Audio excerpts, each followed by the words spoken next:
আপনার এলাকায় যে কাউকে আপনি চেয়ারম্যান মেম্বার বা ক্ষমতা যে আসন ও জায়গায় আপনি যে কাউকে আপনারা বসাবেন না।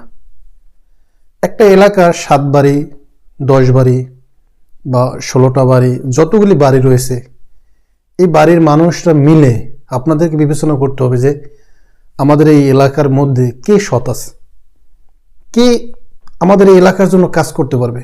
আপনারাই নির্ধারণ করে এরকম প্রত্যেকটা এলাকায় মহল্লায় গ্রামে আপনারা সিলেক্ট করে একজনকে দাঁড়া করাবেন এবং দেখবেন সে ওই এলাকার মানুষের জন্যই কাজ করবে।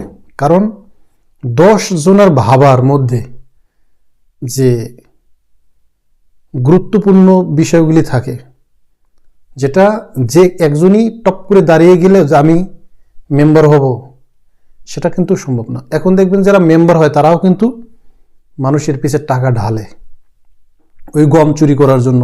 যারা চেয়ারম্যান হয় তারাও কিন্তু মানুষের পিছে টাকা ঢালে ওই বাজার ঘাট দখল করার জন্য।